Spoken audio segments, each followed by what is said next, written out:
मेरा नाम अल्पना रॉबिन्सन है और मैं एक मसीह परिवार में पली बड़ी हूँ, जो कि मेरा बर्थ प्लेस मसूरी का है और जहाँ पे मुझे एक कहना चाहिए क्रिश्चियन फैमिली में मैं पली बड़ी हूँ।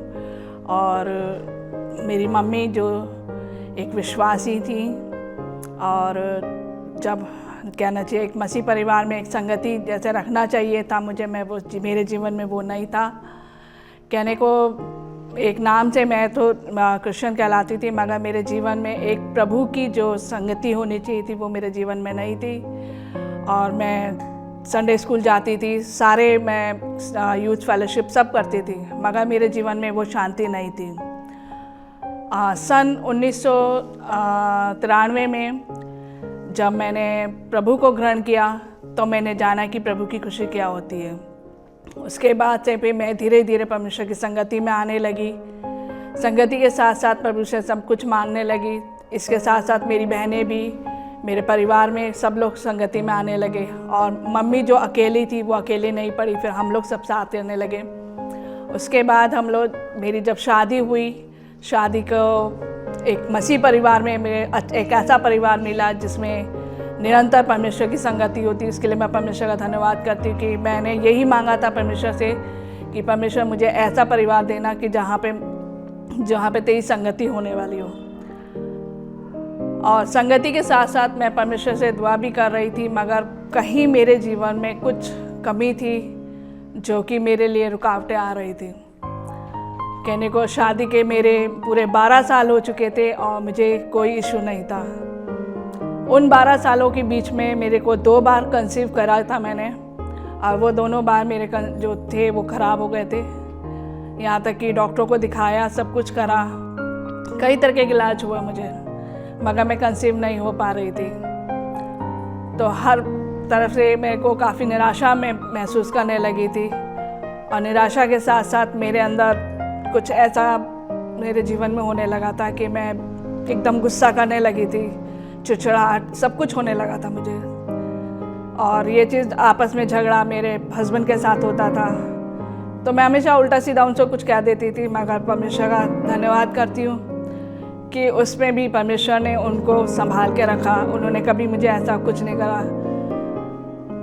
और जब मैंने परमेश्वर से यही कहती थी कि मेरे साथ ऐसे क्यों हो रहा है, यहाँ तक कि जब 12 साल हो गए थे तो लोगों का कहना शुरू हो चुका था कि इतने शादी के साल हो गए, अभी तक तुमने कुछ नहीं हुआ, तुम्हारे कुछ नहीं हुआ।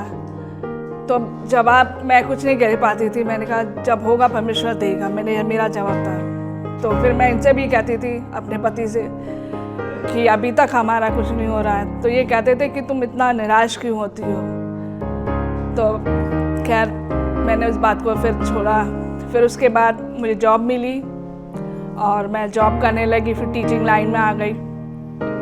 तो 2014 में जब 2012 में मेरी जॉब लग चुकी थी, और 2014 में पता नहीं कैसे, मुझे कुछ नहीं मालूम था कि मैं कब कंसीव कर गई थी। और जब मैं कंसीव करी तो जब मुझे पता चला कि मैं प्रेग्नेंट हूँ, और मैं परमेश्वर का धन्यवाद करती कि उस समय परमेश्वर ने मेरे लिए जो रास्ते खोले उस प्रेगनेंसी के टाइम पे, कि मेरी नई जॉब थी और मैं कैसे यही सोची थी कि कैसे होगा, मगर उसके बावजूद भी परमेश्वर ने वो रास्ते मेरे लिए इतने अच्छे से रास्ते खोले कि मैं पूरा टाइम मैंने अपना स्कूल में भी दिया, परमेश्वर की संगति में दिया। और पूरे 12 साल के बाद जो खुशी मुझे मिली, मैं परमेश्वर का लाख लाख धन्यवाद करती कि उस खुशी को मैं बयां तो कर नहीं सकती हूँ।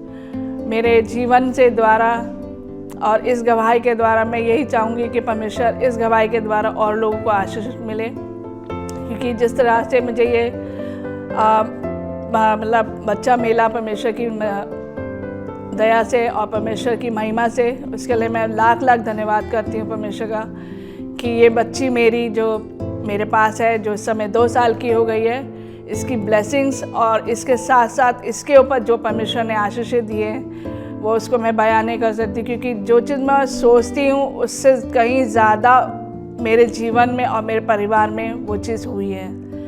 और परमेश्वर का धन्यवाद करती हूँ कि परमेश्वर ने जो बच्चे को मेरे जीवन में दिया है, तो उसके साथ साथ मुझे और आशीषें भी दी हैं कहने को मैं ये सोचती थी कि मेरे कैसा होगा, कैसे नहीं करूँगी, मगर सब कुछ परमेश्वर की महिमा से मैं यही करती हूँ कि परमेश्वर की महिमा से मेरी सारी चीज़ें मिली।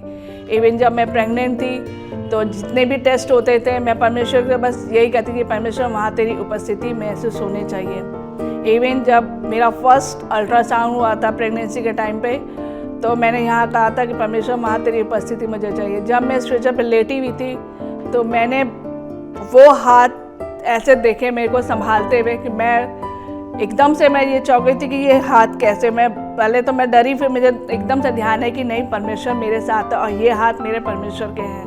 मैं परमेश्वर का धन्यवाद करती हूँ। इवन जब मैं ऑपरेशन के लिए गई थी, जब मेरा टाइम ओवर हो चुका था ऑपरेशन के टाइम पे भी वही हाथ मैंने फिर अपने पास देखे कि परमेश्वर ने मुझे अपने बाहों में ले रखा था।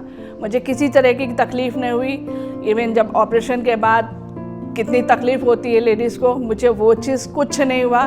मैंने ये देखा कि मैंने जब मुझे जो दर्द होना चाहिए वो दर्द का मुझे कुछ महसूस नहीं हुआ। परमेश्वर ने हर पल मुझे संभाला इस बच्ची के पैदा होने पे, और परमेश्वर का धन्यवाद करती हूँ कि उसकी महिमा के लिए कि निरंतर उसने मेरे जीवन में जो कार्य किया है वो ऐसे ही करता रहे और मैं गवाहियाँ देती रहूँ और मेरी गवाही के द्वारा और लोग आशीषित होते रहे।